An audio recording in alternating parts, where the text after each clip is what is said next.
Bab 91, Pertarungan Sampai Mati. Hati Ye Hongyun dipenuhi dengan kepahitan. Pada titik ini, dia hanya bisa memilih untuk melakukan upaya terakhir. Selama keluarga Du di kota kerajaan berdiri teguh, tidak akan ada tempat bagi mereka untuk berdiri di seluruh dinasti Unicorn Surgawi. Kepala keluarga Li, apakah kamu masih menunggu anak itu, Qin Yichen?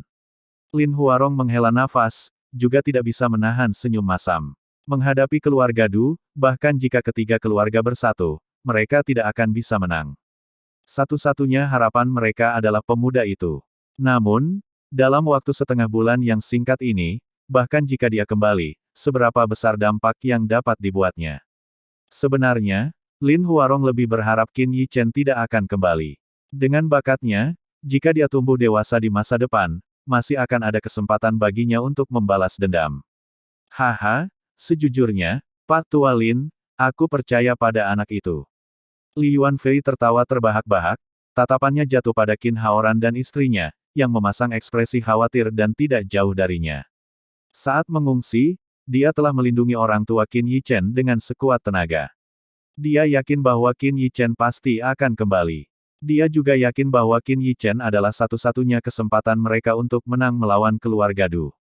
Hehe, orang itu, Ye Liangchen hanya terkekeh. Mata kecilnya bersinar dengan cahaya yang tak terlukiskan, membuat orang lain tidak mungkin mengerti apa yang sedang dipikirkannya. Dia memakai topeng anak istimewa yang bodoh, dan selama bertahun-tahun, tidak ada yang tahu penyamarannya. Hanya Qin Yichen. Hanya dia yang tampaknya tidak meninggalkan rahasia apapun padanya. Lalu, tiga kepala keluarga, apa yang harus kita lakukan sekarang? Mengapa kita tidak mencari bantuan dari persekutuan alkimia? Saran seorang tetua dari keluarga Ye.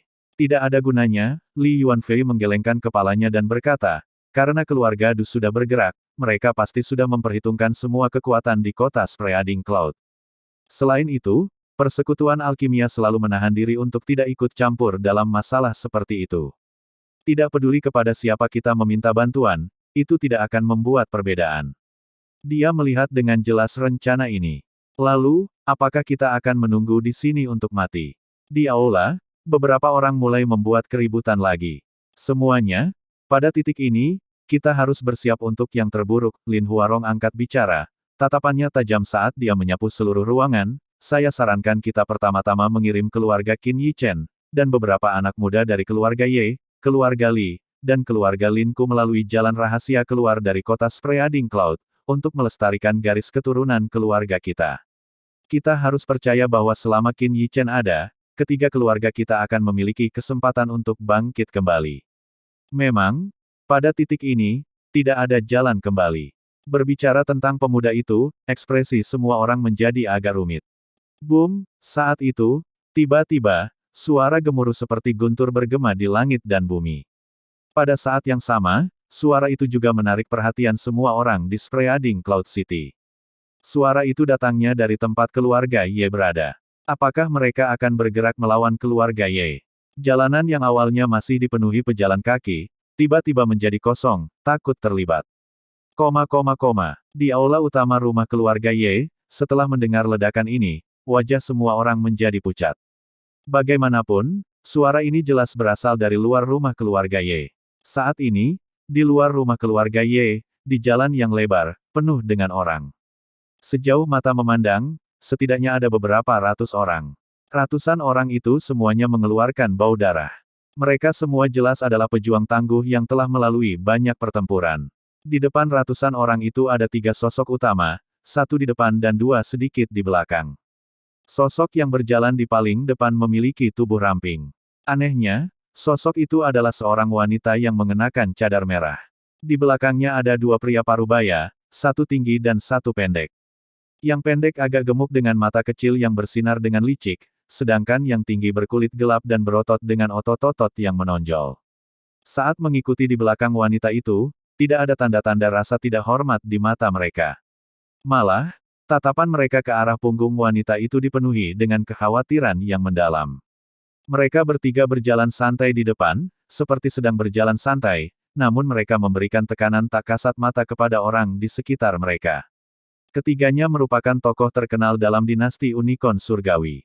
Yang pendek adalah pemimpin kelompok tentara bayaran Serigala Liar, peringkat ketujuh di antara 10 kelompok tentara bayaran teratas di dinasti Unicorn Surgawi, Langsing.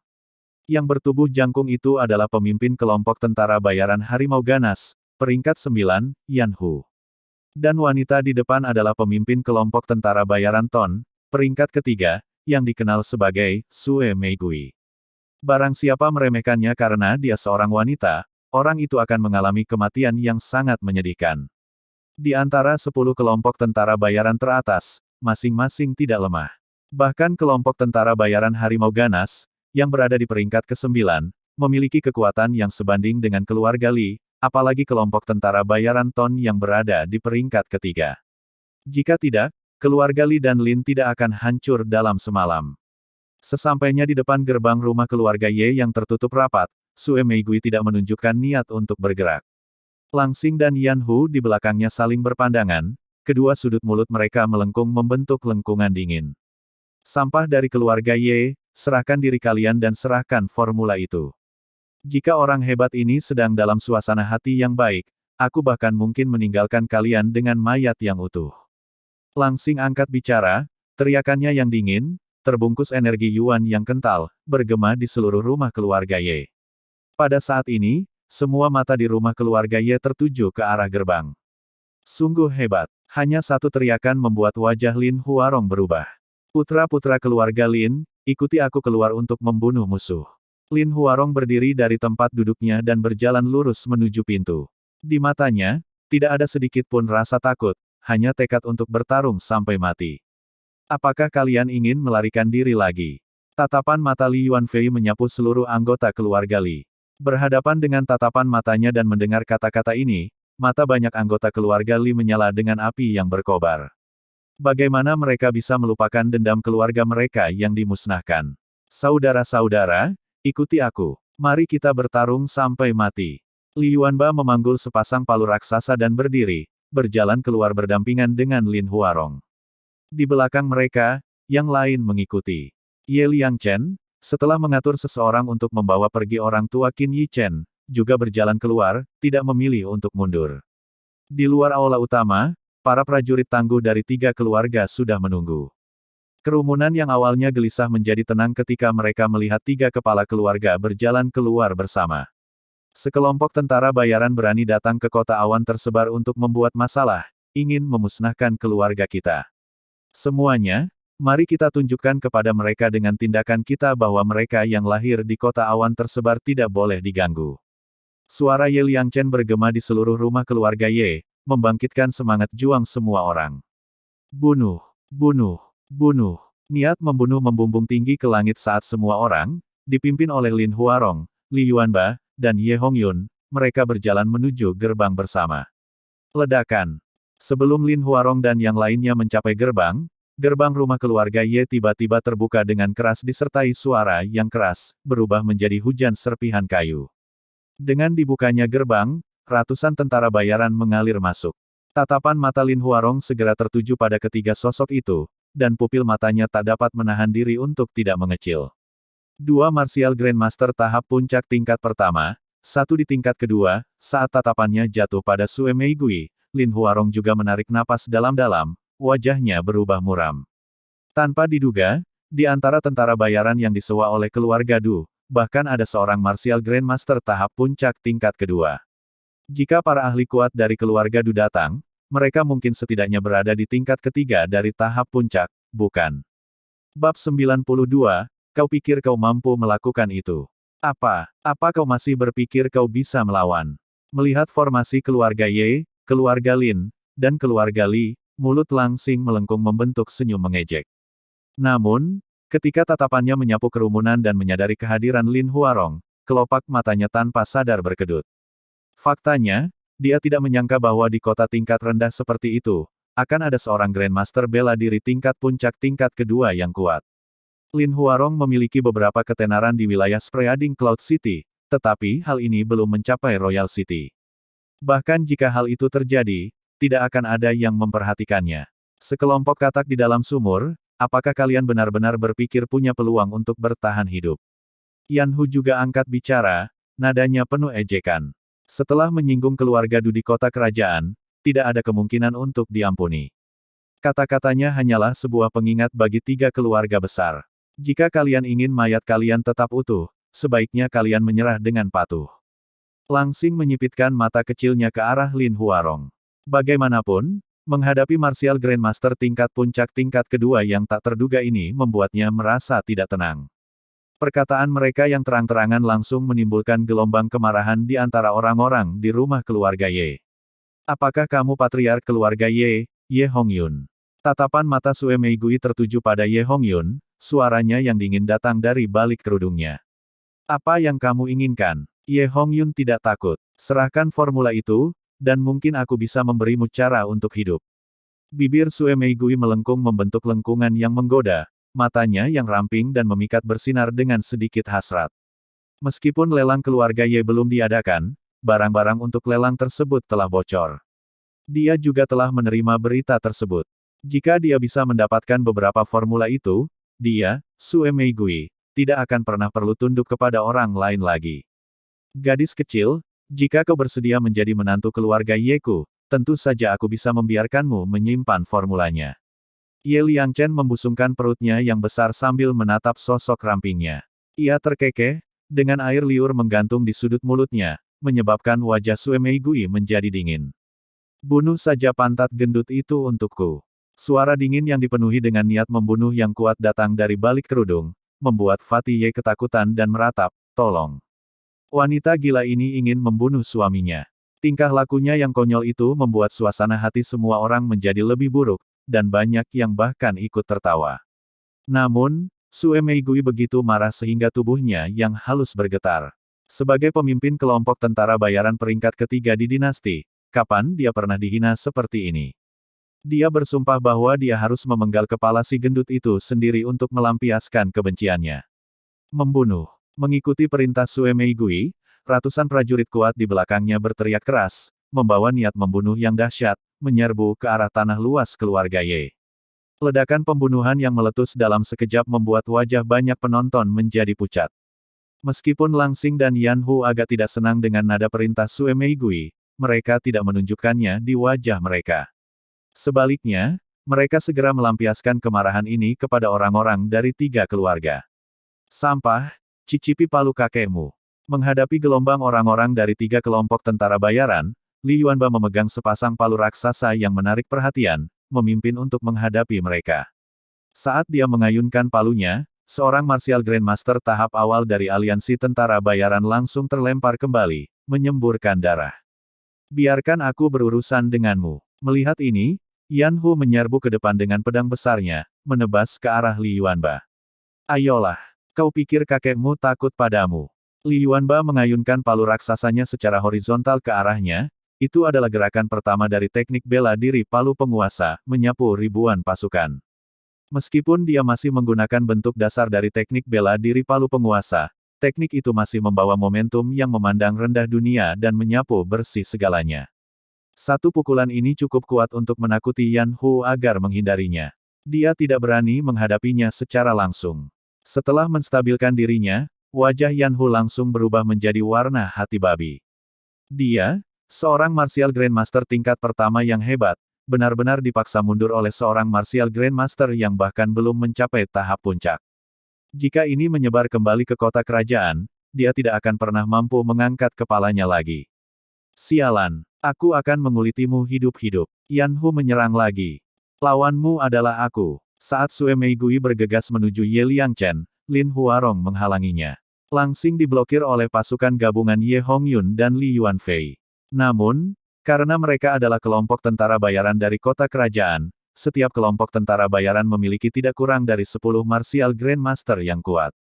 Itulah jumlah minimum untuk mendirikan kelompok tentara bayaran di kota kerajaan. Dengan demikian, ada lebih dari 30 Martial Grandmaster di pihak mereka. Mereka bagaikan harimau ganas yang turun dari gunung, dan mereka menerkam ke dalam barisan 3 keluarga besar, segera menimbulkan badai berdarah. Hanya dalam 1 kali pertempuran, puluhan orang dari 3 keluarga besar gugur, dan mereka terus-menerus dipaksa mundur. Situasi pertempuran hampir berat sebelah. Bang! Dalam pertarungan lainnya, Lin Huarong terpental ke belakang, darah menetes dari sudut mulutnya. Meskipun racun dalam tubuhnya telah dibersihkan, dia belum pulih ke kondisi puncaknya. Menghadapi Sue Meigui yang tangguh, dia masih tampak agak tidak berdaya. Melihat para murid keluarga berjatuhan satu demi satu, mata Lin Huarong, Ye Hongyun, dan Li Yuanfei dipenuhi dengan kesedihan.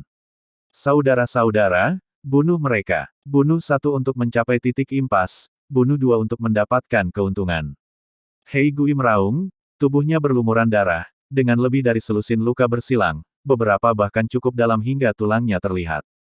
Namun, dia tampaknya tidak menyadarinya saat dia menerjang dengan ganas ke arah Martial Grandmaster di depannya lagi.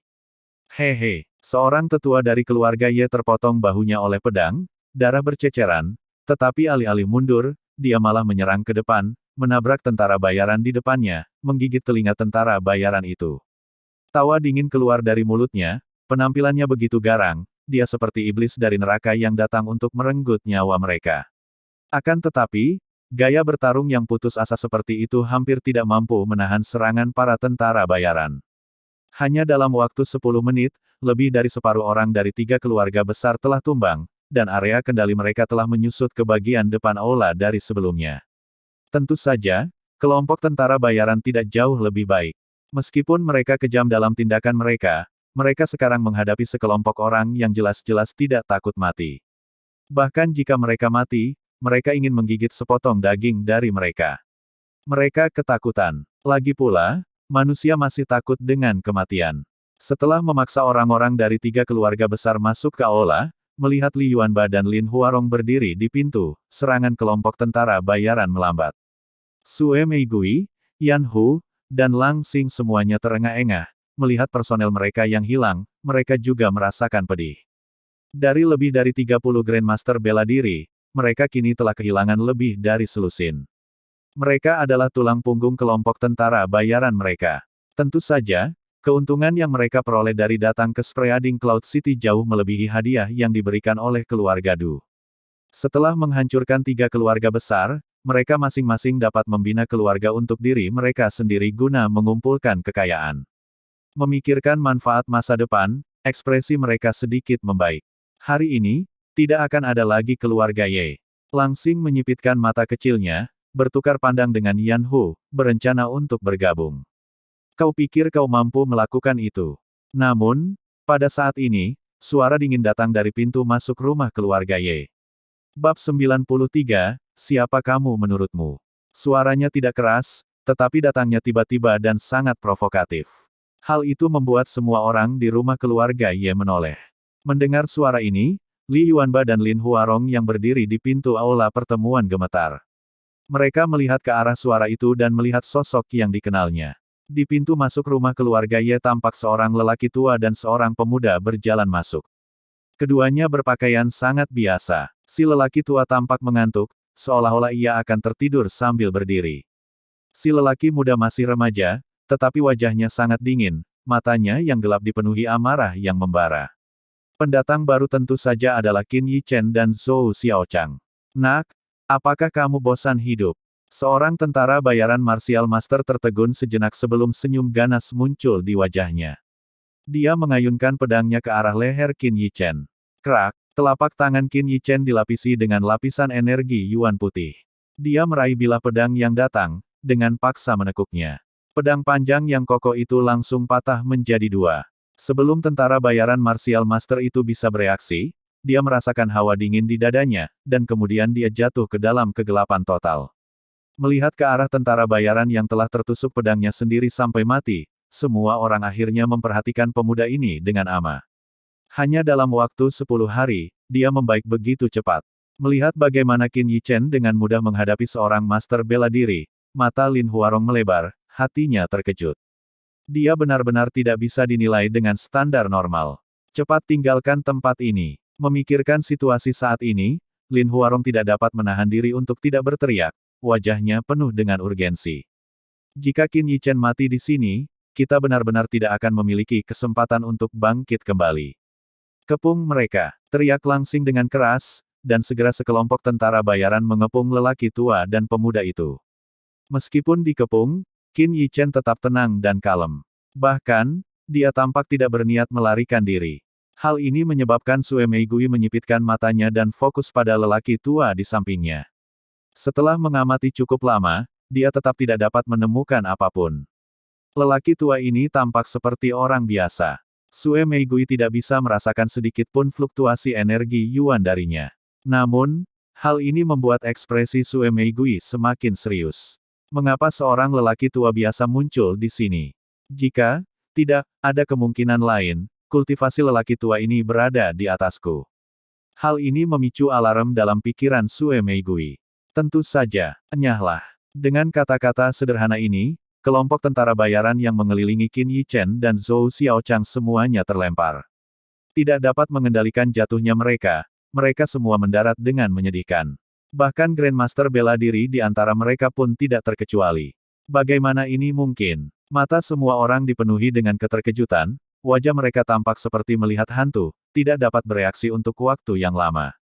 Tuan tua, kami datang atas nama keluarga Du dari kota kerajaan. Kami harap Anda dapat menghargai kami. Sue Meigui melangkah maju dan membungkuk kepada Zhou Xiaochang, yang sedang menyipitkan matanya. Dalam pandangannya, lelaki tua di hadapannya ini mungkin adalah Martial Grandmaster tingkat ketiga, seseorang yang tidak mungkin bisa ia lawan. Namun, bahkan jika ia adalah Martial Grandmaster tingkat ketiga, bagaimana mungkin ia berani menyinggung keluarga Du? Ini pula sebabnya dia mengungkit keluarga Du, dengan harapan bisa mengintimidasi tokoh berkuasa di hadapannya ini. Namun, Zhou Xiaochang mengabaikannya sama sekali, seolah-olah dia tidak mendengar apa-apa, masih mempertahankan penampilannya yang mengantuk. Hal ini menyebabkan wajah Sue Meigui berubah. Orang tua bodoh, jangan pura-pura bodoh. Jika kamu menyinggung keluarga Du, mereka akan memusnahkan seluruh keluargamu. Yan Hu, yang sudah penuh amarah, langsung mengutuk, mengarahkan pedang panjangnya ke arah Zhou Xiaochang. Huff. Zhou Xiaochang tiba-tiba mendengus dingin, aura yang nyata menyapu, langsung membuat Yan Hu terpental. Ia menabrak dinding di sekitarnya, dan setelah jatuh, ia berulang kali batuk darah. Ketika ia melihat Zhou Xiaochang lagi, matanya dipenuhi rasa takut. Bahkan Du Batian tidak berani berbicara seperti ini kepadaku. Kau pikir kau siapa? Suara tenang namun dingin keluar dari mulut Zhou Xiaochang, membuat hati semua orang bergetar. Du Batian adalah kepala keluarga Du, dan juga seorang Martial Grandmaster tingkat ketiga. Namun, lelaki tua ini berani memanggil namanya secara langsung, menunjukkan bahwa ia tidak takut pada keluarga Du. Hati Sue Meigui hancur, mengetahui bahwa mereka telah menabrak pelat baja kali ini. Sementara mereka terkejut dengan kekuatan Zhou Xiaochang, Qin Yichen berjalan menuju aula. Sepanjang jalan, tidak ada yang berani menghentikannya. Ini bukan lelucon. Karena Yan Hu sudah tersungkur ke tanah, siapa yang berani menjadi orang pertama yang mengambil risiko? Apakah kamu baik-baik saja? Sesampainya di pintu masuk aula, melihat Lin Huarong dan Li Yuanba berlumuran darah, Qin Yichen mengerutkan kening. Tidak apa-apa, Lin Huarong menggelengkan kepalanya, namun saat dia rileks, dia terhuyung-huyung, wajahnya menjadi semakin pucat. Li Yuanba, di sisi lain, menyeringai lebar. Ia memanggul sepasang palu raksasanya, tubuhnya tidak bergerak sedikit pun.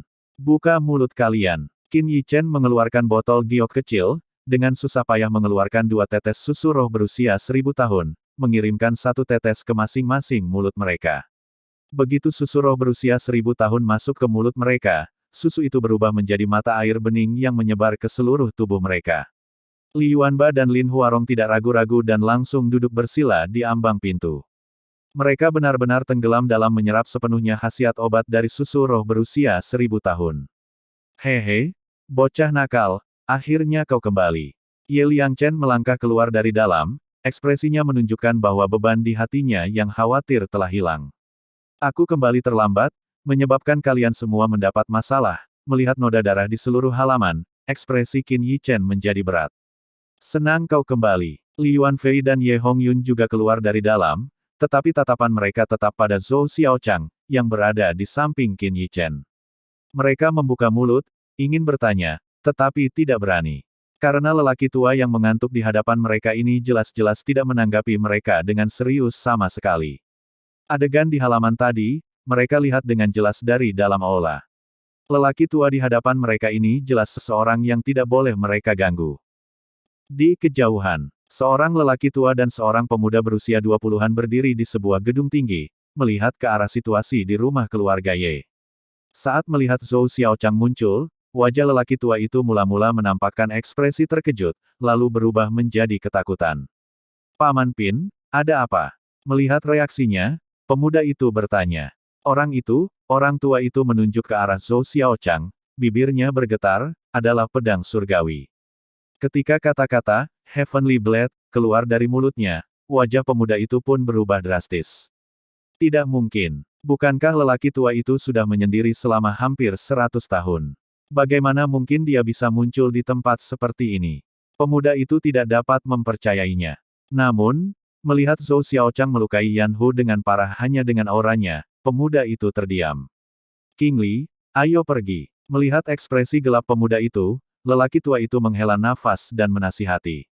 Paman Pin, apakah kita akan membiarkan balas dendam adikku begitu saja?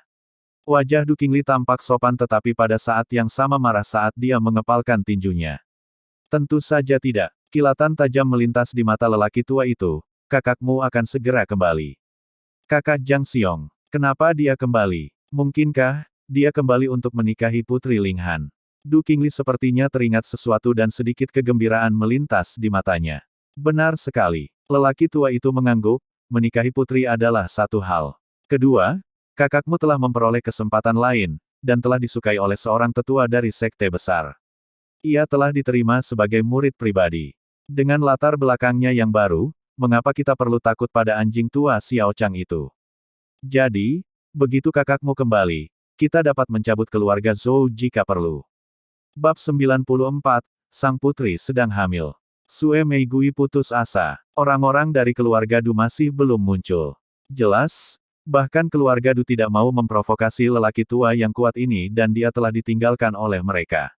Mundur. Sue Meigui membuat keputusan cepat, berteriak saat dia mulai mundur. Melihat ini, Lang Xing segera mengikutinya.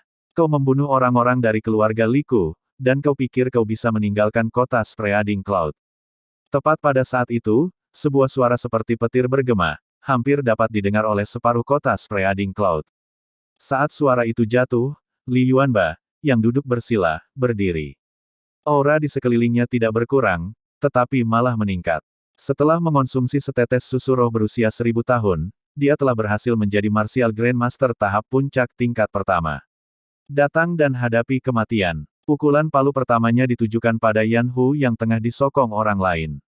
Dasar, mata Yan Hu hampir terbelalak saat dia nyaris tak mampu lagi menahan pedang besarnya di depannya. Bang, pedang itu patah, dan lelaki itu terpental. Melihat dadanya yang hancur, pandangan Yan Hu mulai kabur. Ia tidak pernah membayangkan akan mati di tempat seperti ini. Setelah menghancurkan Yan Hu hingga mati, momentum Li Yuanba tidak berkurang. Jurus kedua dari teknik bela diri palu penguasa, beban gunung Tai, bergemuruh ke arah Lang Xing yang melarikan diri. Boom! Serangan itu langsung membuat Lang Xing terlempar ke belakang, menyemburkan darah. Kedua tangannya patah, dengan tulang putih terlihat. Begitu dia mendarat, dia langsung dibanting sampai mati ke tanah oleh Li Yuanba yang bergegas mendekat. Saudara-saudara, serang! Melihat Li Yuanba begitu mendominasi, para elit dari 3 keluarga besar semuanya bergegas keluar dari aula, membunuh para tentara bayaran yang mundur. Situasinya hampir berat sebelah. Para tentara bayaran itu tidak lagi memiliki keberanian untuk melawan. Li Yuanba bagaikan seekor harimau ganas yang memasuki kawanan domba. Sekali pukulan palu, jika tidak mati, mereka akan lumpuh. Pada akhirnya, dari 3 pemimpin kelompok tentara bayaran, hanya Sue Meigui yang selamat dengan luka-luka. Lang Xing dan Yan Hu tewas di tempat. Mereka menang. Meski menang, tak ada sedikit pun raut wajah gembira. Banyak yang bahkan menangis sejadi-jadinya. Pada hari ini, terlalu banyak orang meninggal atau terluka. Untungnya, dengan kehadiran Qin Yi Chen, semua yang terluka menerima perawatan yang tepat. Malam harinya, di aula pertemuan keluarga Ye, Qin Yi Chen, Ye Hongyun, Lin Huarong, Li Yuanfei, dan Ye Liangchen duduk mengelilingi meja. Wajah mereka sangat serius. Meskipun mereka telah mengusir 3 kelompok tentara bayaran, siapa yang dapat menjamin bahwa keluarga Du akan membiarkan ini begitu saja? Selama keluarga Du ada, tidak akan ada kedamaian bagi mereka. Saudara Qin, lelaki tua yang kau bawa itu, dia tidak mungkin pedang surgawi yang legendaris, kan?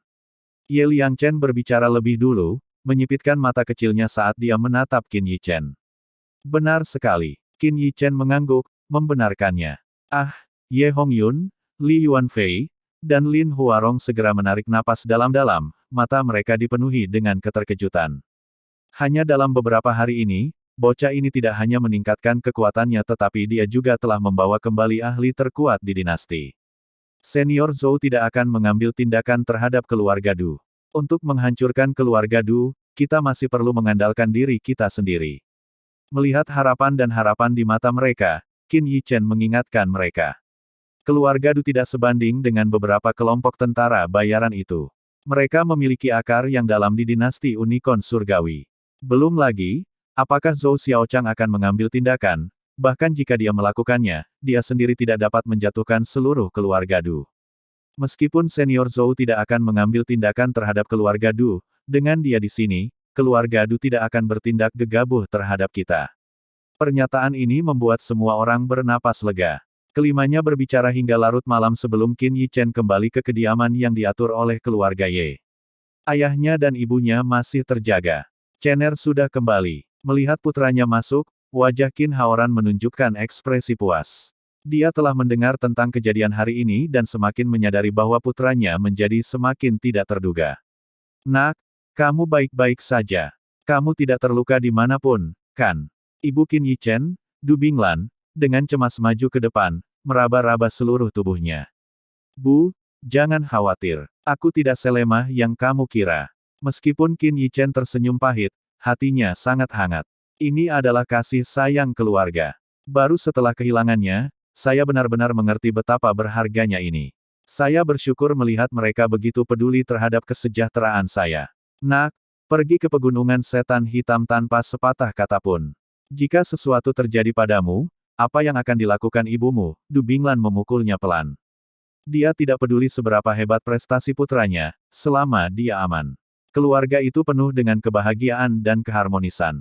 Ngomong-ngomong, ibu dan ayah, bukankah kita punya di keluarga kita? Saat hendak kembali ke kamarnya, Qin Yichen berbalik dan bertanya kepada orang tuanya. Mendengar ini, senyum di wajah Qin Haoran dan Du Binglan langsung membeku, ekspresi mereka menjadi agak rumit. Melihat ekspresi mereka, Qin Yichen tahu bahwa mereka memiliki sesuatu yang sulit untuk dikatakan, jadi dia tidak melanjutkan bertanya, saya hanya bertanya dengan santai. Tolong jangan dimasukkan ke hati. Saya akan kembali ke kamar saya. Setelah dia pergi, Qin Haoran dan Du Binglan tetap duduk di sana. Sayang, setelah beberapa lama, Du Binglan akhirnya mengangkat kepalanya, hendak mengatakan sesuatu ketika dia melihat Qin Haoran menggelengkan kepalanya, sekarang bukan saatnya untuk memberitahunya. Saat dia berbicara, ekspresi Qin Haoran tampak gelap. Tak lama kemudian, berita tentang hancurnya Ton Mercenary Group, Wild Wolf Mercenary Group, dan Fierce Tiger Mercenary Group pun menyebar diam-diam ke seluruh dinasti. Insiden Spreading Cloud City berakhir dengan kematian Yan Hu dan Lang Xing yang menyedihkan di Spreading Cloud City, dan Sue Meigui menghilang sejak saat itu. Keluarga Du tetap diam, seolah-olah mereka tidak ada hubungannya dengan insiden ini. Tepat ketika orang-orang di kota kerajaan dikejutkan oleh kekuatan tiga keluarga besar kota awan menyebar, berita yang lebih mengejutkan datang dari istana kerajaan. Putri Linghan sedang hamil. Hal ini segera menyebabkan kehebohan besar di Royal City, dengan rumor beredar di mana-mana. Ini jelas bukan hal yang mulia bagi keluarga kerajaan, terutama karena pernikahan Putri Linghan sudah diputuskan, yaitu dengan anak ajaib paling luar biasa dari 4 keluarga besar. Hanya melalui ini anak ajaib paling luar biasa dapat dikaitkan dengan keluarga kerajaan. Meskipun keluarga kerajaan telah berusaha semaksimal mungkin untuk menekan penyebaran berita tersebut, tetap saja hal itu menyebabkan keributan besar di seluruh kota. Di dalam istana kerajaan, pecahan-pecahan porselen berserakan di seluruh lantai, dan raungan marah Raja Lu Heze dapat terdengar dari waktu ke waktu. Di luar, kerumunan dayang istana berlutut di tanah, tidak berani mengangkat kepala. Katakan padaku, apa sebenarnya yang kau lakukan di luar sana? Lu Heze melotot marah ke arah Lu Linghan yang berwajah tenang di hadapannya, telapak tangannya menghantam meja di depannya, membuat buku-buku dan kertas-kertas berserakan di tanah. Lu Linghan memejamkan mata dan tetap diam. Tidak ada sedikit pun emosi di wajahnya, seolah-olah dia adalah tiang kayu. Ayahnya yang histeris di hadapannya hanya membuatnya merasa semakin sedih. Bicaralah, anak haram siapa yang ada di dalam perutmu? Lu Heze merendahkan suaranya, seperti harimau pemakan manusia, niat membunuh melonjak di matanya. Apakah itu penting? Lu Linghan berbicara, kata-katanya yang datar membuat Lu Heze terdiam. Memang, terlepas dari siapapun anak itu, berita itu sudah menyebar. Berita itu tidak dapat ditarik kembali. Reputasi keluarga kerajaan tidak dapat diselamatkan lagi. Mungkin bahkan Lu Heze sendiri tidak dapat membayangkan bahwa berita ini disebarkan dengan sengaja oleh Lu Linghan sendiri. Kalau tidak, bagaimana mungkin berita dari dalam istana kerajaan dapat dengan mudah diketahui oleh orang luar? Bab 95, Kekejaman Keluarga Kerajaan. Keluarga kerajaan tidak memiliki rasa kasih sayang keluarga. Hal ini ditunjukkan dengan jelas terhadap Lu Linghan. Di mata Lu Heze, dia bahkan tidak dianggap sebagai putrinya, tetapi hanya sekadar alat untuk perkawinan politik. Tindakan Lu Linghan pasti menghancurkan dirinya sendiri. Mungkin, ini adalah satu-satunya cara agar dia bisa lolos dari nasib perjodohan. Namun, kehamilannya nyata. Selain itu, perutnya tumbuh jauh lebih cepat dari biasanya. Perubahannya terlihat jelas setiap hari. Hanya dalam beberapa hari sejak kepulangannya, perut Lu Linghan telah membengkak hingga terlihat jelas lengkungannya, dan terus membesar setiap hari. Barangkali, dia bahkan tidak memerlukan waktu kehamilan 10 bulan untuk melahirkan anak itu. Situasi ini sungguh aneh. Secara logika, dengan energi yin bawaan di dalam tubuhnya, yang berada di luar kendalinya, bahkan jika dia hamil, janinnya seharusnya tidak dapat bertahan hidup di dalam dirinya. Namun, dia memang hamil. Apa yang sebenarnya terjadi di kuil suci kuno itu, bahkan Lu Linghan tidak mengetahuinya.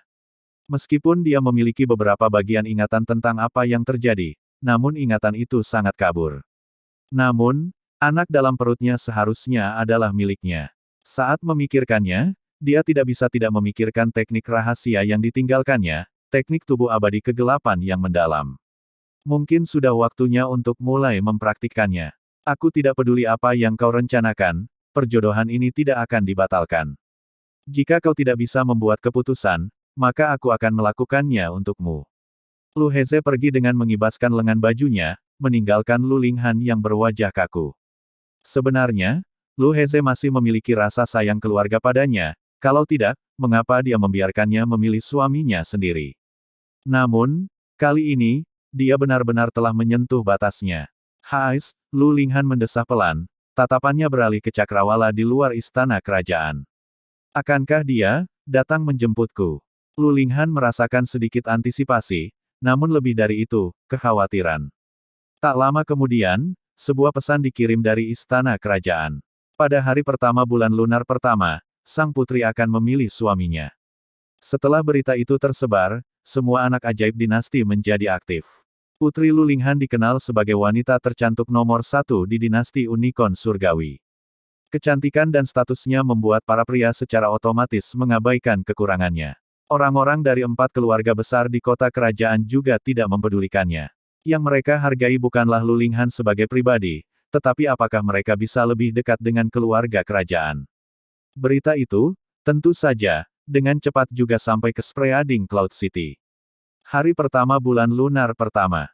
Qin Yichen mengerutkan kening, tatapannya beralih ke arah kota kerajaan, itu berarti hanya ada sekitar 3 bulan. Dia tidak bisa menggambarkan perasaannya terhadap Lu Linghan, tetapi dia merasa, dia menyedihkan. Yang terpenting, bagaimana mungkin orang lain menginginkan wanita yang menjadi miliknya, Qin Yichen. Sepertinya pergi ke kota kerajaan sekarang menjadi suatu keharusan. 3 bulan bukanlah waktu yang terlalu lama atau terlalu singkat. Sekarang, aku harus membuat persiapan untuk itu. Sungguh, dengan kehadiran Zhou Xiaochang, kota Spreading Cloud menjadi damai dan tenang. Keluarga Ye, keluarga Lin, dan keluarga Li, setelah kekacauan ini, menjadi semakin dekat, dan mereka pulih dengan cukup cepat. Qin Yichen. Saat dia keluar dari kamarnya, Qin Yichen melihat Li Lingyan membawa Liu Qionger kemari. 2 gadis cantik, yang satu muda dan energi, yang satu lagi lembut dan anggun. 2 orang di depannya bagaikan lukisan yang indah, membuat Qin Yichen merasa segar kembali. Kakekku punya sesuatu untuk didiskusikan denganmu. Liu Qiong'er menjelaskan tujuan kunjungan mereka. Itu sempurna, aku belum mengucapkan terima kasih kepada Guildmaster secara langsung. Qin Yichen adalah orang yang tahu bagaimana cara bersyukur. Meskipun Liu Wen tidak muncul secara langsung, dia memberikan informasi penting. Jika tidak, akan sangat sulit bagi siapapun dari keluarga Li dan keluarga Lin untuk bertahan hidup. Apakah kamu akan menyalahkan kakekku karena tidak mengambil tindakan? Dalam perjalanan, Liu Qiong'er terus menatap jari kakinya, bertanya dengan suara lembut, wajahnya yang cantik dipenuhi rasa bersalah. Dia masih tidak berani menatap mata Qin Yichen. Qin Yichen menatapnya, lalu tersenyum menenangkan, Nona Qiong'er, kakekmu sudah berusaha sebaik mungkin. Kenapa aku harus menyalahkannya? Bagaimanapun, Liu Wen adalah anggota persekutuan alkimia. Jika dia berpihak pada 3 keluarga besar dan bergerak melawan keluarga Du, konsekuensinya akan sangat berat baginya. Mampu menyampaikan pesan adalah hal terbaik yang dapat dia lakukan sesuai kemampuannya. Jadi, kamu tidak akan menyalahkan kakekku. Liu Qiong'er jelas menghela napas lega. Dia khawatir Qin Yichen akan membenci kakeknya karena ini. Tentu saja tidak. Keduanya terus mengobrol dan tertawa sepanjang jalan menuju persekutuan alkimia. Kau sudah datang. Melihat pemuda yang berdiri di hadapannya, mata Liu Wen penuh dengan kekaguman. Ketika ketua guild memanggilku, bagaimana mungkin aku tidak datang? Qin Yichen membungkuk padanya dengan penuh rasa terima kasih, semuanya dipahami tanpa kata-kata. Baguslah kalau kamu mengerti. Liu Wen tersenyum sambil berkata, untuk kompetisi alkimia dinasti tahun ini, aku merekomendasikanmu untuk mewakili kota awan menyebar kita. Kompetisi alkimia dinasti. Mata Qin Yichen berbinar. Kompetisi alkimia dinasti merupakan ajang seleksi bagi para alkemis dalam dinasti. Jika seseorang memiliki bakat dan keterampilan yang baik, ada kemungkinan besar untuk tetap berada di perkumpulan alkimia kota kerajaan, yang hampir setara dengan naik ke surga dalam satu langkah. Oleh karena itu, kompetisi alkimia dinasti tahunan sangatlah sengit. Saat itu, Qin Yichen juga mengandalkan tungku pil kecilnya untuk menonjol dalam kompetisi alkimia dinasti, yang membawanya pada banyak peluang berikutnya. Hanya saja kali ini, terjadi beberapa tahun lebih awal. Saat itu, selama dia bisa mendapatkan perlindungan dari persekutuan alkimia, bahkan keluarga Du tidak berani berurusan dengannya secara terbuka. Terima kasih, Guildmaster, karena telah memberiku kesempatan ini. Qin Yichen membungkuk padanya sekali lagi. Setelah menjalani 2 kehidupan, dan direkomendasikan 2 kali, dia tidak akan pernah melupakan kebaikan Liu Wen kepadanya. Mengesampingkan semua ini, Liu Wen jelas seorang tetua yang layak mendapatkan rasa hormatnya. Wajah Liu Wen menyunggingkan senyum, merasa bahwa segala sesuatu yang telah dilakukannya untuk Qin Yichen sungguh-sungguh sepadan. Di aula pertemuan keluarga Ye. Kau ingin pergi ke kota kerajaan sendirian. Ye Hongyun dan yang lainnya mengerutkan kening saat mereka melihat Qin Yichen. Meskipun keluarga Du belum menyerbu kota Spreading Cloud lagi, itu tidak berarti pergi ke kota kerajaan akan aman. Apakah benar-benar perlu pergi? Lin Huarong juga angkat bicara, matanya menunjukkan kekhawatiran. Ya, Qin Yichen mengangguk, lalu tersenyum pada mereka, jangan khawatir. Aku punya kemampuan untuk melindungi diriku sendiri.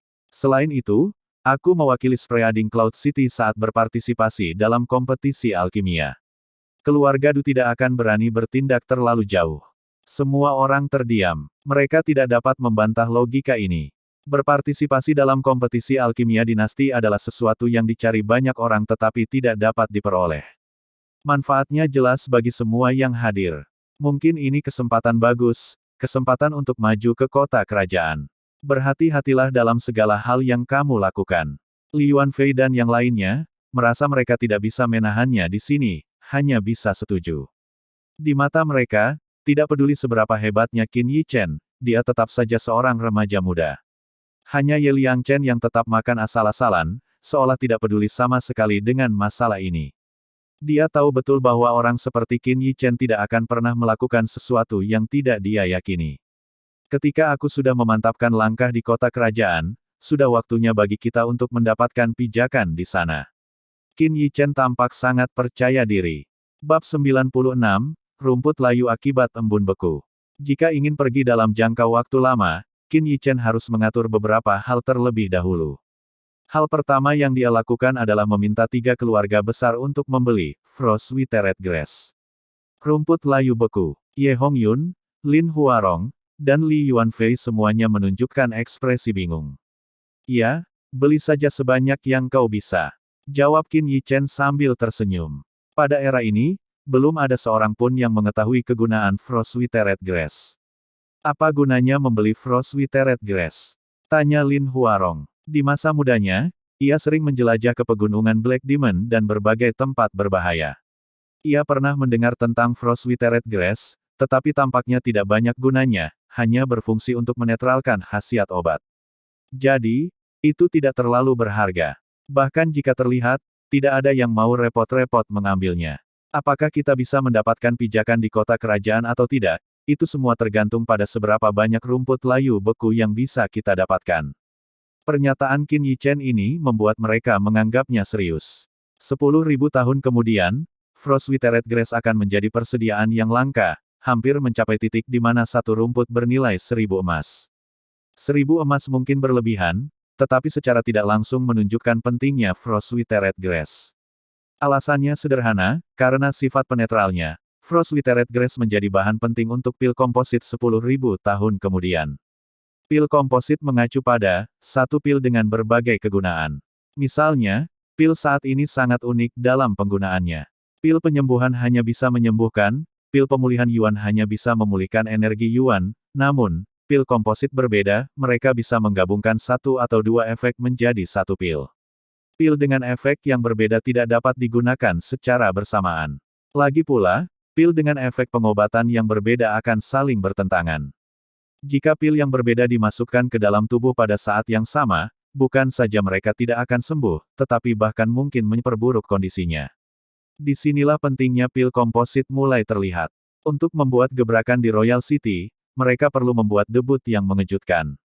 Composite pills adalah pilihan terbaik. Faktanya, justru karena pil komposit begitu menakjubkan maka Frost Withered Grass berangsur-angsur punah. Setelah keluar dari aula, Qin Yichen merasa jauh lebih rileks. Dia menantikan hari ketika pil komposit akan muncul di dunia ini. Selanjutnya, Qin Yichen datang ke kediaman Zhou Xiaochang. "Dasar bocah, beraninya kau menggunakan aku sebagai pion." Zhou Xiaochang jelas tidak senang padanya dan memarahinya saat dia masuk. Menyinggung keluarga Du adalah sesuatu yang tidak ingin dia lakukan. "Senior, kamu tidak seharusnya berkata seperti itu. Di kota kerajaan, keluarga Du selalu menindas keluarga Zhou. Aku hanya membantumu melampiaskan amarahmu," kata Qin Yichen sambil tersenyum. Zhou Xiaochang mendengus, tetapi tidak menyangkalnya. Meskipun dia tidak berada di kota kerajaan, dia telah mendengar tentang apa yang terjadi di sana dari para tentara bayaran itu. Dia tidak memiliki perasaan yang baik terhadap keluarga Du. Daripada mengatakan dia diperalat oleh Qin Yichen, lebih seperti dia sengaja menutup mata dan diam-diam menamparkan keluarga Du. "Senior, saya punya teknik pedang. Silakan lihat." Qin Yichen tidak mengungkapnya lebih jauh lagi dan menyerahkan sebuah gulungan kepadanya. Teknik pedang. Zhou Xiaochang awalnya tidak terlalu memikirkannya. Setelah menerimanya, ia meletakkannya di atas meja. Gulungan itu sedikit terbuka, dan sebuah diagram muncul dalam penglihatannya, yang langsung menarik perhatiannya. Setelah beberapa saat terkejut, ia mengambil gulungan itu lagi. Setelah dia mengambil gulungan itu, Qin Yichen duduk di dekatnya, menuangkan secangkir teh, dan perlahan mulai meminumnya. Teknik kultivasi bela diri tidak dapat ditolak oleh kultivator kuat manapun. Yang ada di depan Zhou Xiaochang adalah teknik pedang kelas tinggi. Meskipun tampak kasar di mata Qin Yichen, Zhou Xiaochang akan menghargainya seperti artefak yang tak ternilai. "Aku tidak pernah tahu ada teknik pedang yang begitu hebat di dunia ini." Setelah membacanya, bahkan Zhou Xiaochang tidak dapat menahan kegembiraan dan kegembiraan di wajahnya. Mendengar ini, sudut mulut Qin Yichen berkedut. Jika Zhou Xiaochang tahu bahwa ini adalah teknik pedang tingkat terendah yang dipilih Qin Yichen, siapa yang tahu apa yang akan dia rasakan? Tentu saja, bukan berarti Qin Yichen tidak ingin memberinya teknik pedang yang lebih baik. Sebaliknya, semakin mendalam teknik kultivasi bela diri, semakin tinggi persyaratan kemampuan pemahaman pembaca. Bagi Zhou Xiaochang, teknik pedang itu tidak diragukan lagi yang paling cocok. Sama seperti Li Yuanba, teknik yang diberikan Qin Yichen kepadanya adalah teknik yang ia ciptakan sendiri. Hingga saat ini, Li Yuanba hanya memahami bentuknya. Untuk benar-benar memahaminya, siapa yang tahu berapa lama waktu yang dibutuhkan. Bahkan jika Qin Yichen memberi Zhou Xiaochang teknik pedang tingkat tertinggi yang diketahuinya, dia tidak akan mampu memahaminya. Zhou Xiaochang sempat merasa gembira untuk waktu yang lama sebelum akhirnya tenang.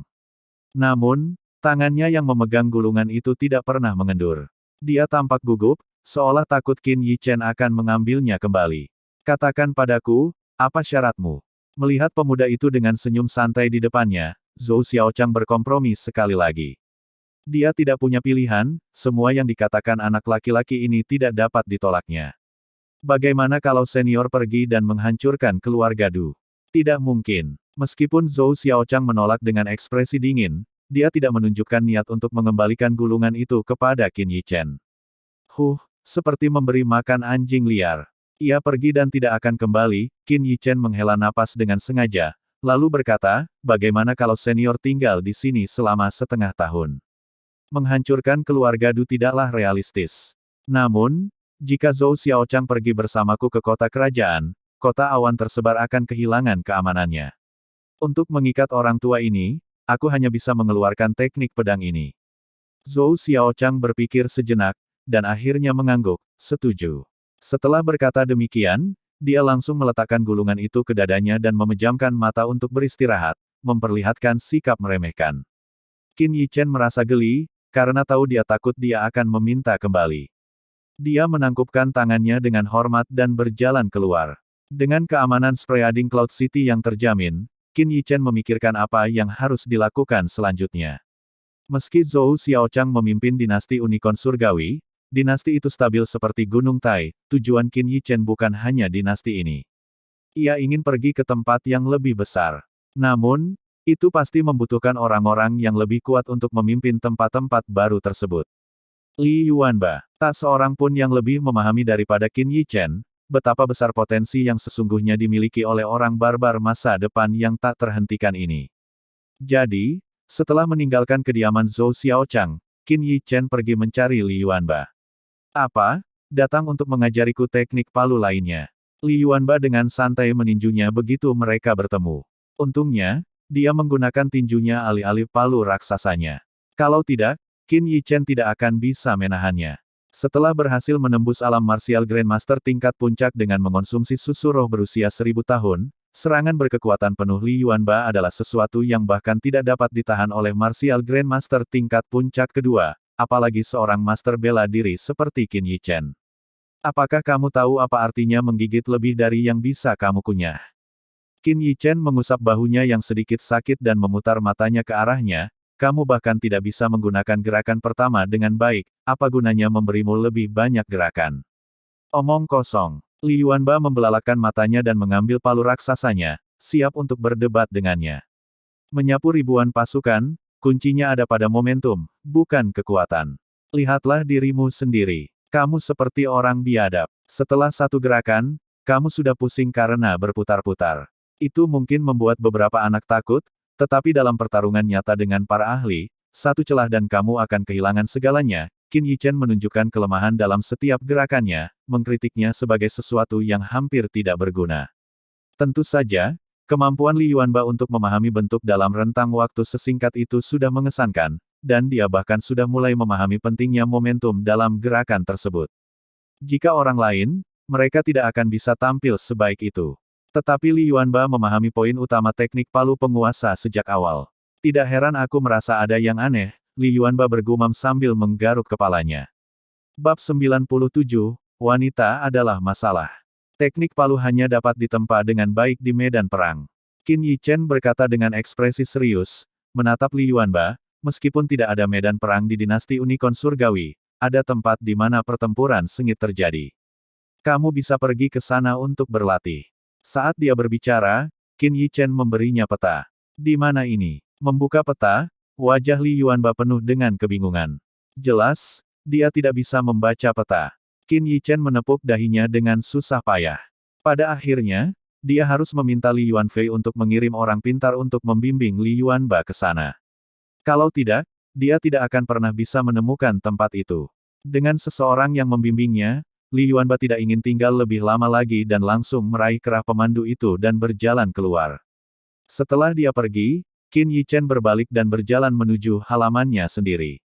Qin Yichen yakin Li Yuanba akan tumbuh paling cepat di sana, karena di tempat itulah Li Yuanba akan mengukir namanya. Setelah mengatur semua hal ini, sudah waktunya bagi Qin Yichen untuk berangkat.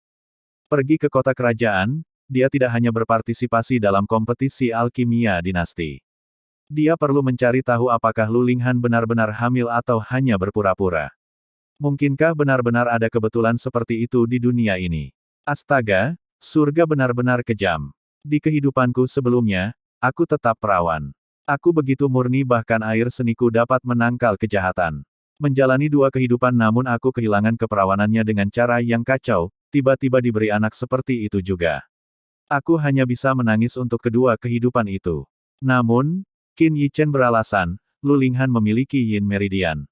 Sebelum dia bisa mengendalikan energi Yin di tubuhnya, mustahil baginya untuk hamil. Itulah sebabnya dia meragukan keaslian masalah ini. Tentu saja, dia juga mempertimbangkan bahwa jika Lu Linghan benar-benar hamil, hanya ada satu kemungkinan. Mungkin kuil dewa kuno yang melakukan ini. Lagi pula, kemana perginya akumulasi energi yang mengerikan selama 1.000.000 tahun? Kemana perginya manik warisan dewa? Mungkin, aku bisa mendapatkan beberapa jawaban dari Lu Linghan. Setelah mengetahui bahwa Qin Yichen akan pergi ke kota kerajaan, ekspresi Qin Haoran menjadi agak rumit. Dia membuka mulutnya seolah ingin mengatakan sesuatu, tetapi kemudian tidak mengatakan apapun. Di sisi lain, ketika Lin Miaohan mengetahuinya, dia merasa enggan berpisah. Hehe, kakak Miaohan, saat aku kembali dengan kemenangan, aku akan menikahimu, kata Qin Yichen dengan wajah cabul, tampak seperti orang mesum, mencoba menakut-nakuti gadis yang naif ini. Siapa yang tahu bahwa meskipun Lin Miaohan dengan malu-malu berbalik, Qin Yichen dengan jelas melihat harapan dan kegembiraan di matanya. Apa yang terjadi? Mungkinkah Qin Yichen benar-benar ingin menamparkan dirinya sendiri sampai mati? Sialan, kenapa aku harus mengatakan hal seperti itu? Meskipun aku selalu mengagumi wanita cantik, aku pribadi merasa bahwa wanita identik dengan masalah dan harus dihindari. Begitu pula dengan Lu Linghan. Sang putri sekarang sedang memilih seorang suami, sungguh kacau ini untukku. Untuk memperbaikinya, aku bahkan mungkin kehilangan nyawaku karena ini. Qin Yichen hampir melarikan diri dari rumah keluarga Ye, berangkat sendirian dalam perjalanannya ke kota kerajaan. Dia tidak membawa banyak barang, hanya sebotol kecil susu roh berusia 1.000 tahun, beberapa pil olahan berbagai jenis, dan tungku pil kecilnya. Susu roh berusia 1.000 tahun yang tersisa, dia sembunyikan dengan hati-hati di suatu tempat. Lagi pula, membawa begitu banyak susu roh berusia 1.000 tahun tidaklah aman. Bagaimana jika dia tidak sengaja dirampok? Ini perampokan. Tepat saat ia tengah memikirkannya, sebuah karavan di hutan dihentikan oleh lebih dari selusin orang. Secara naluriah, Qin Yichen ingin menghindarinya, tetapi kemudian dia mendengar, "Oh, gadis yang cantik sekali. Mengapa kamu tidak kembali bersamaku dan menjadi pengantinku? Ada gadis cantik di sana." Meski tahu wanita itu merepotkan, Qin Yichen tak kuasa menahan diri untuk menjulurkan lehernya untuk melihat. Seorang gadis cantik keluar dari salah satu kereta di karavan. Ia berpakaian dengan gaya yang keren dan seksi. Dadanya yang tinggi dan kencang berdiri tegak seperti gunung. Pinggangnya ramping dan berlekuk, penuh vitalitas. Sebuah rok pendek bermotif bunga melilit bokongnya yang bulat dan kencang. Ia memiliki sepasang paha yang halus dan lembut yang panjang dan lurus. Tidak ada satupun cacat pada dirinya karena ia penuh dengan semangat muda. Wajahnya yang cantik berkilau seperti porselen putih. Saat ini, pipinya sedikit merah, tidak dapat menyembunyikan kemarahan di hatinya. Beberapa pencuri busuk, beraninya kau merampok nona muda ini.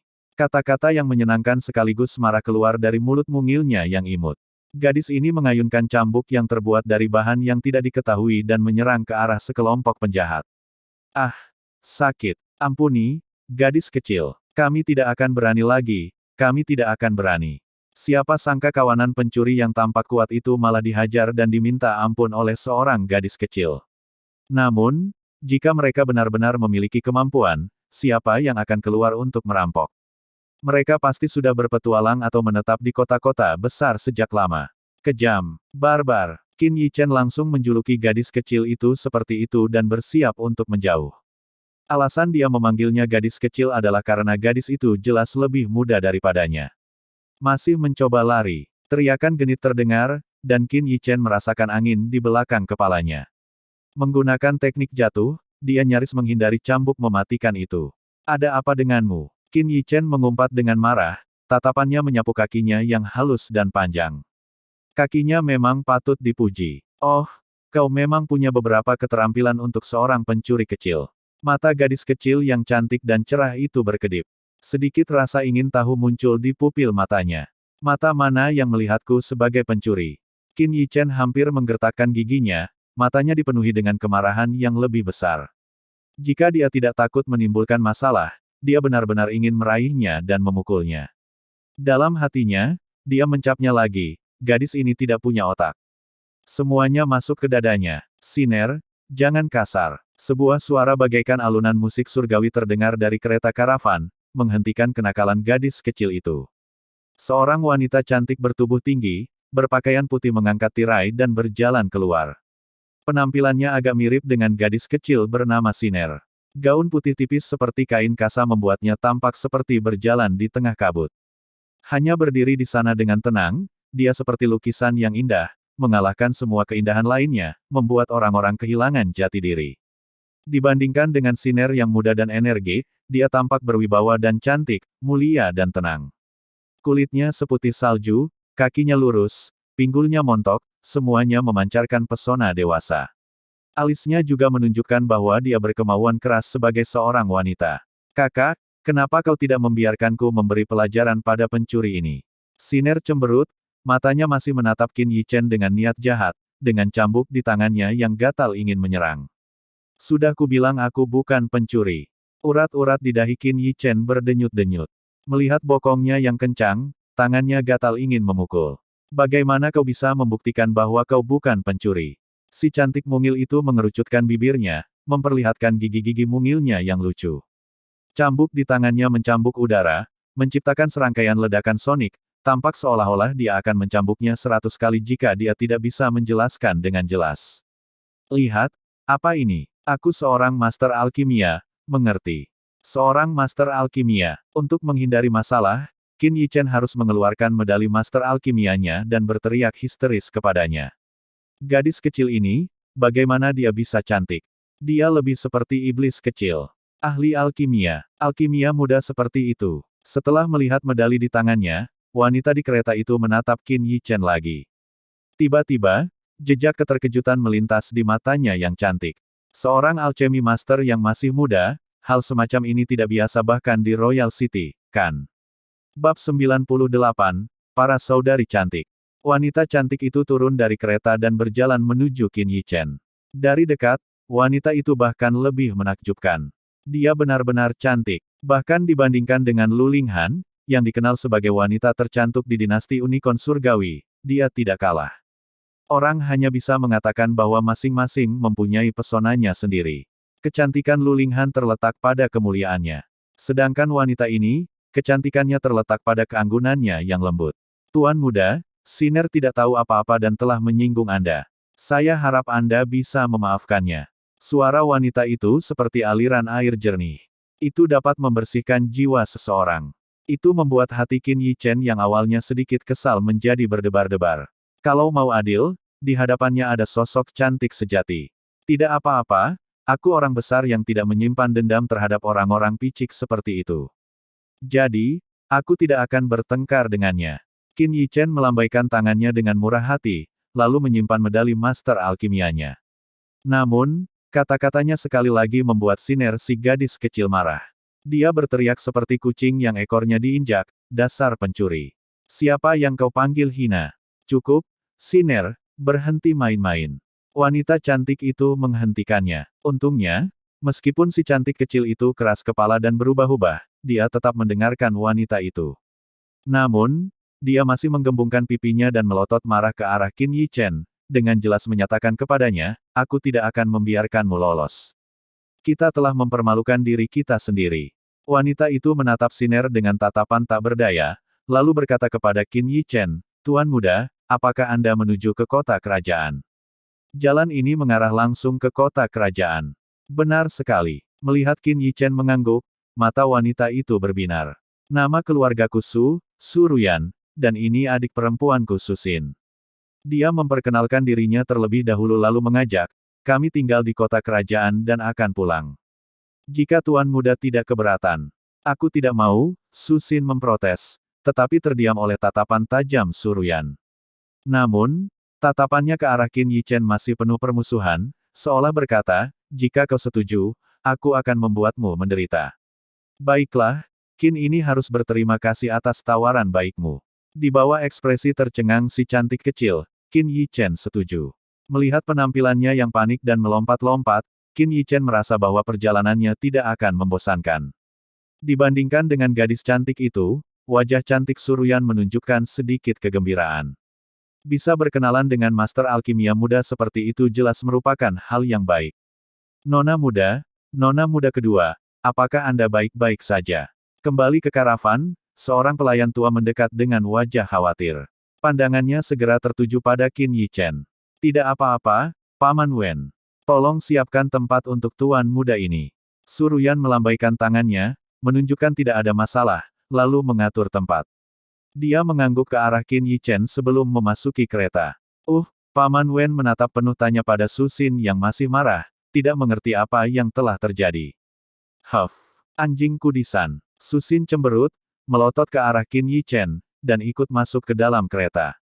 Paman Wen tertegun sejenak, lalu berkata kepada Qin Yichen, anak muda, silakan ikut aku. Meskipun dia tidak mengetahui identitas Qin Yichen, dia mempercayai nyonya muda tanpa syarat.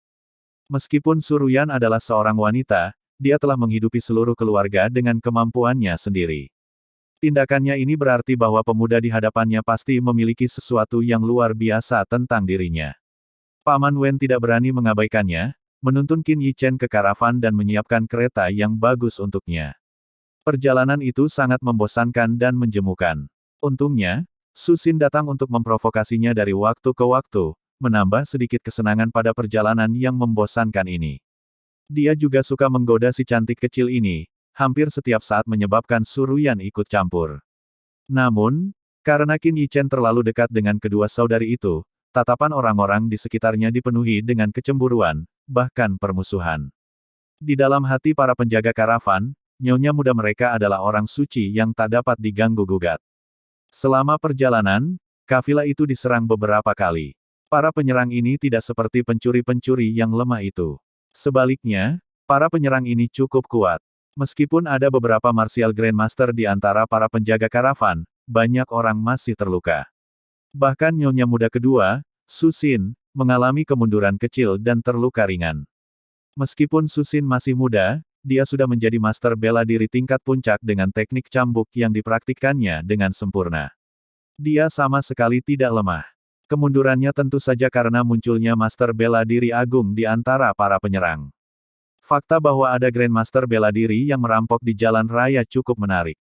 Qin Yichen memperhatikan wajah Suruyan menjadi semakin serius, seolah-olah ada sesuatu yang dipikirkannya. Malam pun tiba. Kafilah berhenti, dan para pengawal dengan cekatan menyiapkan api unggun. Qin Yichen turun dari kereta dan berjalan ke api unggun di tepi karavan. Ia berbaring di tanah, dengan nyaman menatap langit berbintang. Tepat saat dia merasa sangat nyaman, sebuah sosok indah menghalangi pandangannya. Karena pandangannya terhalang, Qin Yichen tidak dapat menahan diri untuk tidak mengerutkan kening. Sebelum dia dapat berbicara, sebuah omelan genit memasuki telinganya. Hei, kenapa kamu tidak keluar untuk membantu saat kita bertemu dengan pencuri-pencuri busuk tadi? Apa kamu bersekongkol dengan mereka? Mendengar suara ini, Qin Yichen tanpa perlu melihat pun tahu bahwa itu pastilah si cantik kecil yang keras kepala, Susin. Saat ini, Susin mengenakan gaun merah muda, tubuhnya yang cukup tinggi tampak sangat memikat dan montok, bahkan menggairahkan. Dari sudut pandangnya, dia samar-samar dapat melihat melalui celah-celah gaunnya, sekilas melihat kaki jenjang di balik roknya. Sungguh sayang jika hadiah dari surga itu terbuang sia-sia. Qin Yichen tidak dapat menahan diri untuk tidak meratap, mengapa sosok yang begitu baik diberikan kepada seorang gadis kecil yang tidak masuk akal. Dasar, cabul. Melihat tatapan mesum Qin Yichen yang tertuju padanya, Susin langsung memerahkan matanya, mengumpat, dan langsung menyerang dengan cambuknya. Mendengar siulan tajam itu, Qin Yichen bahkan tidak bisa mengeluarkan kutukan sebelum dia berguling-guling di tanah tanpa martabat, nyaris menghindari cambuk itu. Qin Yichen berdiri, menepuk-nepuk rumput yang menempel di tubuhnya. Melihat bekas cambukan yang dalam di tanah, sudut mulutnya tak dapat menahan diri untuk berkedut. Bocah ini sama sekali tidak menahan diri. Jika itu mengenai, setidaknya itu akan mencabik selapis kulitku. Setelah bangun, Qin Yichen tidak berniat berdebat dengan Su Xin. Tanpa memandangnya, dia berbalik dan pergi. Berdebat denganmu, itu hanya berhasil jika pihak lain bersikap masuk akal. Dasar mesum, kau masih mau pergi. Melihat bahwa dia tidak berniat untuk berdebat, Su Xin semakin yakin bahwa dia salah. Dia kembali menyerang dengan cambuknya. Siner, apa yang kau lakukan? Sebuah suara yang menyenangkan terdengar dari depan. Itu adalah Suruyan yang mengenakan gaun putih. Namun, saat ini, alisnya berkerut dalam. Dia semakin merasa bahwa ada kelompok yang mengincar barang-barang ini. Jika barang-barang ini tidak dapat dibawa kembali ke kota kerajaan, maka keluarga itu tidak akan dapat lagi mempertahankan kedudukannya di kota kerajaan. Lagi pula, dia telah menginvestasikan lebih dari separuh kekayaan keluarga pada barang-barang ini. Bab 99, Pil Ajaib. Qin Yichen tentu saja menyadari kerutan di dahi Suruyan dan menghela napas. Awalnya dia berencana untuk mengikuti rombongan ini ke kota kerajaan untuk menghindari masalah, tetapi siapa yang tahu dia akan menghadapi masalah yang lebih besar. Kakak, dia, Su Xin tidak mengerti kekhawatiran kakaknya dan mengira Suruyan marah atas kenakalannya. Dia tidak bisa mengerti mengapa kakaknya selalu melindungi pria jahat ini. Baiklah, lukamu belum sembuh. Pergilah beristirahat, jangan bergerak lagi. Melihat wajah Su Xin yang pucat pasi, Suruyan menasihati dengan khawatir. Kakak, Su Xin menghentakkan kakinya, cemberut. Akhirnya, dia menatap Qin Yichen dengan kesal dan melangkah menuju karavan. Qin Yichen menggelengkan kepalanya, wajahnya menunjukkan senyum pahit. Dia mungkin membenciku sampai mati. Apakah nona muda punya sesuatu untuk ditanyakan padaku? Dia menatap nona muda yang cantik di hadapannya. Iya, Suruyan mengangguk, ragu sejenak sebelum berbicara. Banyak penjaga yang terluka beberapa hari terakhir ini. Aku ingin tahu apakah Tuan Muda Qin punya cairan penyembuh. Cairan penyembuh. Qin Yichen sedikit terkejut. Tentu saja, itu bukan karena permintaan Suruyan terlalu berlebihan, tetapi karena dia terkejut. Dari pengamatannya selama beberapa hari terakhir, rombongan itu memiliki beberapa Martial Grandmaster, dan bahkan seorang Martial Grandmaster tingkat pertama. Ini menunjukkan bahwa keluarga Suruyan, jika bukan keluarga tingkat pertama di kota kerajaan, setidaknya merupakan keluarga tingkat kedua. Untuk keluarga yang begitu kuat yang bepergian kemana-mana, bagaimana mungkin mereka kekurangan cairan penyembuh? Apakah Tuan Muda juga tidak punya? Melihatnya tidak berbicara, kekecewaan terpancar di mata Suruyan. Karena berbagai alasan, dia tidak punya banyak persediaan. Ya, tunggu sebentar. Qin Yichen bukan orang yang pelit. Dia kembali ke kereta, mengambil sebotol pil penyembuhan, dan langsung menyerahkannya padanya. Terima kasih, Tuan Muda Qin. Suruyan berkata kepada Qin Yichen dengan penuh rasa terima kasih saat menerima pil penyembuh. Namun, botol ini hanya berisi sekitar 10 pil, yang mungkin tidak cukup. Jangan khawatir, asalkan bukan luka yang fatal, 1 pil per orang bisa menjamin mereka sembuh total. Seolah melihat kekhawatiran di hati Suruyan, Qin Yichen mengingatkannya sambil tertawa kecil. Pil penyembuhan yang telah disempurnakannya disiapkan untuk dirinya sendiri. Pil itu tidak ada bandingannya dengan cairan penyembuhan yang saat ini tersedia di pasaran. 1 pil untuk pemulihan penuh. Mendengar kata-kata Qin Yichen yang berlebihan, Suruyan sedikit tertegun. Coba saja dan Anda akan tahu. Melihatnya berkata demikian, Suruyan tidak dapat berkata apa-apa lagi. Setelah mengucapkan terima kasih lagi, dia mengambil botol pil penyembuh dan pergi. Kakak, kenapa kau bicara dengan itu? Melihat Suruyan kembali ke kereta, Su Xin bertanya sambil cemberut, wajahnya penuh dengan kekesalan. Dia mulai ragu apakah dia benar-benar kakak kandung kakaknya. Siner, mulai sekarang, jangan bersikap kasar kepada Tuan Muda Qin. Melihatnya seperti ini, Suruyan tidak bisa menahan diri untuk tidak memarahi dengan wajah tegas. Seorang alchemy master muda seperti itu pasti akan mencapai hal-hal hebat di masa depan. Mereka tidak mampu menyinggung orang seperti itu. Melihat wajah kakaknya yang murung, hati Suruyan pun melunak, Aku hanya meminta beberapa pil penyembuh pada Tuan Muda Qin. Hah? Susin mendongak kaget melihat wajah masam kakaknya, hatinya tiba-tiba dipenuhi berbagai emosi yang campur aduk. Dalam benaknya, dia tahu betapa bangganya kakaknya selama ini. Namun, dia harus merendahkan dirinya untuk memohon pada seseorang, memikirkannya saja sudah membuat hatinya sakit. Tuan Muda Qin adalah orang yang sangat baik. Dia memberiku sebotol pil penyembuhan. Suruyan tersenyum menenangkan padanya. Dia tahu dia tidak boleh jatuh di sini. Jika dia jatuh, keluarga benar-benar tidak akan punya harapan lagi. Faktanya, Qin Yichen mampu memberikan begitu banyak pil penyembuhan cukup mengejutkan baginya. Ini bukan cairan penyembuh, tetapi pil asli. Sebotol yang berisi lebih dari 10 pil harganya setidaknya 1000 koin perak. Namun, Qin Yichen telah memberikannya kepadanya hampir tanpa ragu-ragu, yang menyentuh hatinya. Bagaimanapun, tidak ada hubungan nyata antara dia dan Qin Yichen, mereka hanya kenalan kebetulan.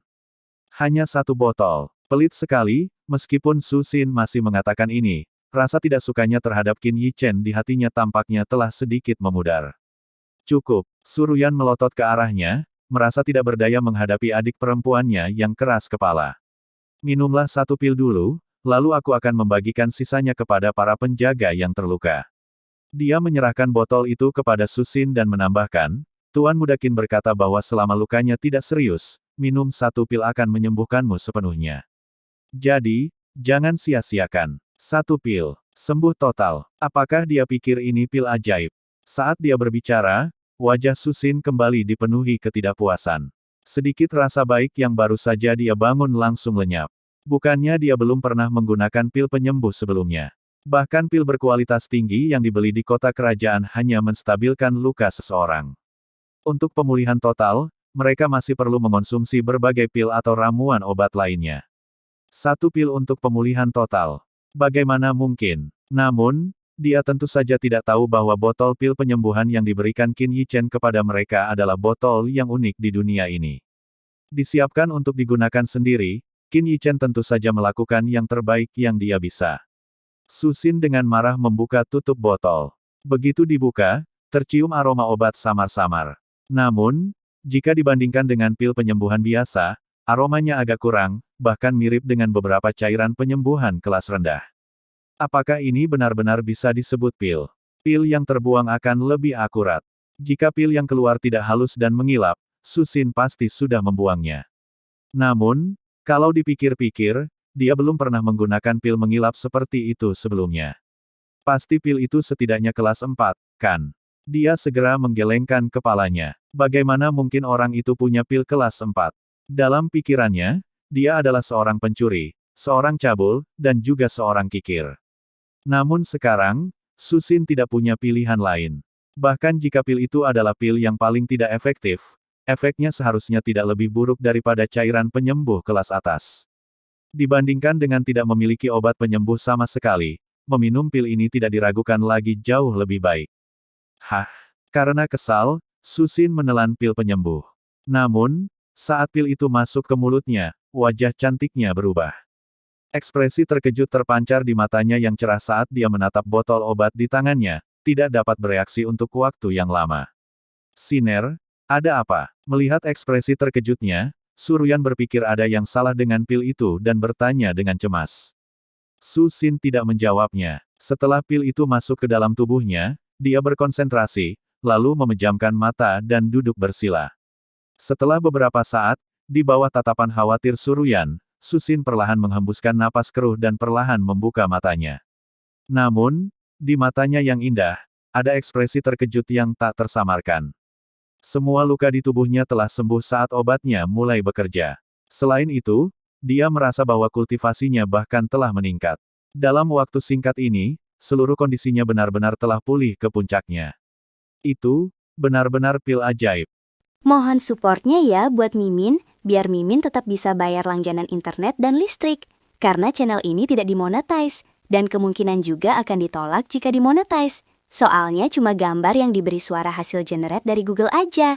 Semakin banyak supportnya, semakin semangat Mimin uploadnya. Hehehe.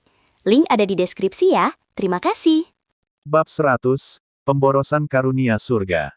Sekarang Susin hanya punya satu perasaan, sungguh sia-sia. Dia merasa bahwa meskipun dia terluka parah, meminum salah satu pil ini akan segera memulihkannya, apalagi lukanya yang ringan. Dia merasa bahwa setengah pil, tidak, sepertiga, sudah cukup. Kakak, apakah pil penyembuh ini, benar-benar diberikan oleh orang jahat itu? Susin bertanya kepada Suruyan di sampingnya dengan tidak percaya. Apakah dia benar-benar baik hati?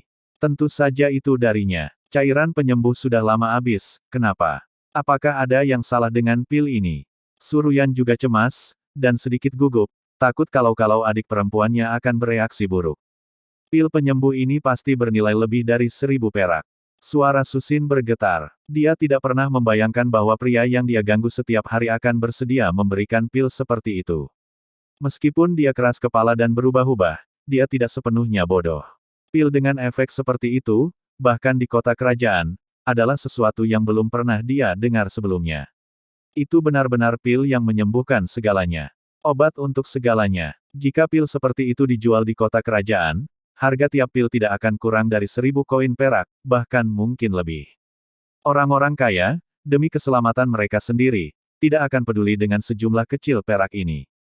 Gadis bodoh, tidak ada pil penyembuh semahal itu.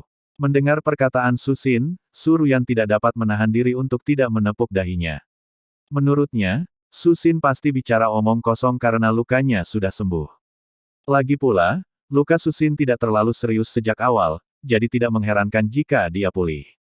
Melihat Susin baik-baik saja, beban di hati Suruyan terangkat. Sambil mengambil pil penyembuh yang tersisa, dia berjalan keluar, aku akan membagikan ini kepada para penjaga yang terluka. Kamu istirahatlah dengan baik. Kakak, Susin ingin bercerita lebih banyak, tetapi dia sudah keluar dari kereta. Mungkin, kakak bahkan tidak menyadari bahwa sebotol pil di tangannya sudah setara dengan setengah dari barang-barang kita.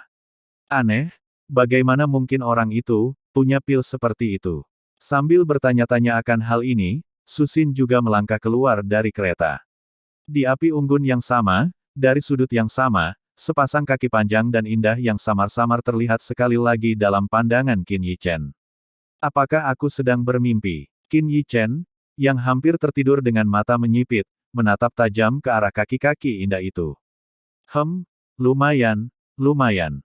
Sambil mengagumi, dia pun mengeluarkan banyak suara penghargaan. Terlihat bagus. Setelah dia menikmati pemandangan selama beberapa saat, sebuah suara yang hampir seperti gertakan gigi terdengar di atas Qin Yichen. Ya, cukup enak dipandang. Qin Yichen menjawab hampir secara naluriah. Kemudian, detik berikutnya, tubuhnya bergetar hebat. Dia langsung terjaga. Dia secara refleks berguling ke samping dan berdiri. Menatap Susin yang bermata berapi-api di depannya, Qin Yichen terbatuk beberapa kali, tatapannya beralih ke kejauhan saat dia memasang ekspresi polos. Dasar mesum. Qin Yichen, yang baru saja memperoleh potensi untuk menjadi orang baik di matanya, langsung kembali menjadi orang mesum. Susin melotot kesal padanya. Semakin polos dia berpura-pura, semakin besar amarahnya.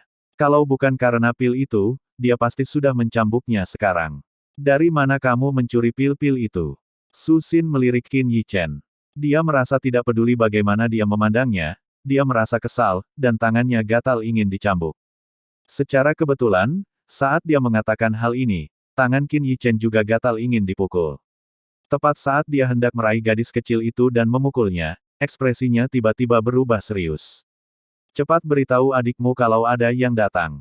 Tatapan Qin Yichen beralih ke kegelapan, suaranya penuh dengan kesungguhan. Masalah benar-benar datang dan tidak dapat dihindari, ya. Susin membuka mulutnya, awalnya ingin membalas, tetapi mengikuti arah pandangannya, dia melihat beberapa lampu berkelap-kelip bergerak cepat ke arah karavan. Tidak bagus. Wajahnya berubah, dan dia segera berlari menuju karavan. Tak lama kemudian sekelompok orang tiba di depan karavan. Jumlah mereka tidak banyak, hanya 5. Namun, masing-masing dari mereka adalah Martial Grandmaster, dan salah satu dari mereka bahkan adalah Martial Grandmaster tingkat pertama. Seorang pemuda berjalan di depan. Ketika melihat susunan karavan di depannya, dia tampak tercengang. Sepupu Ruyan, dari kelihatannya, kau tampaknya tidak menyambutku.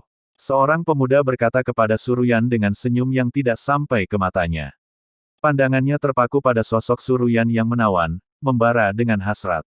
Apa yang sedang kamu lakukan di sini? Nada bicara Suryan sangat dingin, dan dia sangat waspada terhadap pria yang menyebut dirinya sebagai sepupunya. Tentu saja, aku di sini atas perintah ayahku untuk mengantarmu kembali. Aku hanya tidak menyangka sepupu akan bersikap begitu sopan, menyiapkan mahar yang begitu besar.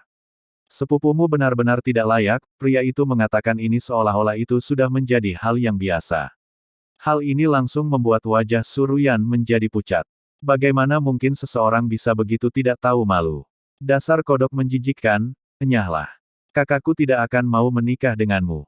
Emosi Susin yang berapi-api tidak bisa menoleransi siapapun yang menindas kakaknya. Dia langsung menyerang dengan cambuknya. Hehe, sepupu Siner, apakah kamu begitu ingin berhubungan intim dengan sepupumu? Jangan khawatir, setelah kamu kembali bersamaku, aku akan menjagamu dengan baik. Pemuda itu dengan mudah menghindari cambuknya, tangannya terjulur pada sudut aneh untuk meraih tangan kecilnya, membuat Susin takut hingga berulang kali mundur. Baru setelah itu dia ingat bahwa pemuda ini sudah menjadi Martial Grandmaster. Dia sama sekali bukan tandingannya. Qin Yichen hanya bisa terdiam melihat dari samping. Tidak kusangka ada saudara seperti itu di dunia ini. Sungguh malang nasib saudari Su. Suryan merasa semakin getir. Keluarga Su memulai bisnisnya. Awalnya, ayahnya telah membuat nama kecil untuk dirinya sendiri di dunia bisnis kota kerajaan, dan berhasil berkembang pesat di lingkungan kota kerajaan yang kompleks. Saat itu juga menjadi saat yang paling membahagiakan bagi para suster. Namun, tragedi terjadi pada suatu hari beberapa tahun yang lalu. Orang tua mereka pergi keluar dan disergap oleh penjahat, dan meninggal secara tidak adil.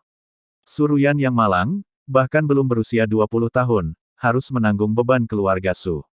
Dia tidak tahu seberapa berat beban yang harus dia tanggung selama beberapa tahun terakhir ini.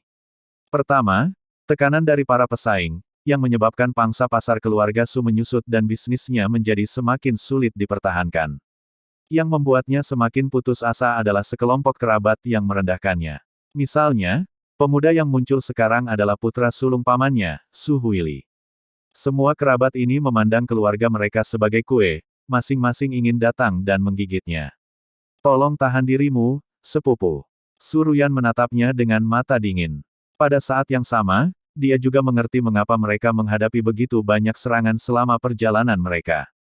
Pertama, menguras habis semua orang dalam karavannya hingga tak berdaya, lalu menangkap mereka semua sekaligus, pikiran seperti itu sungguh jahat.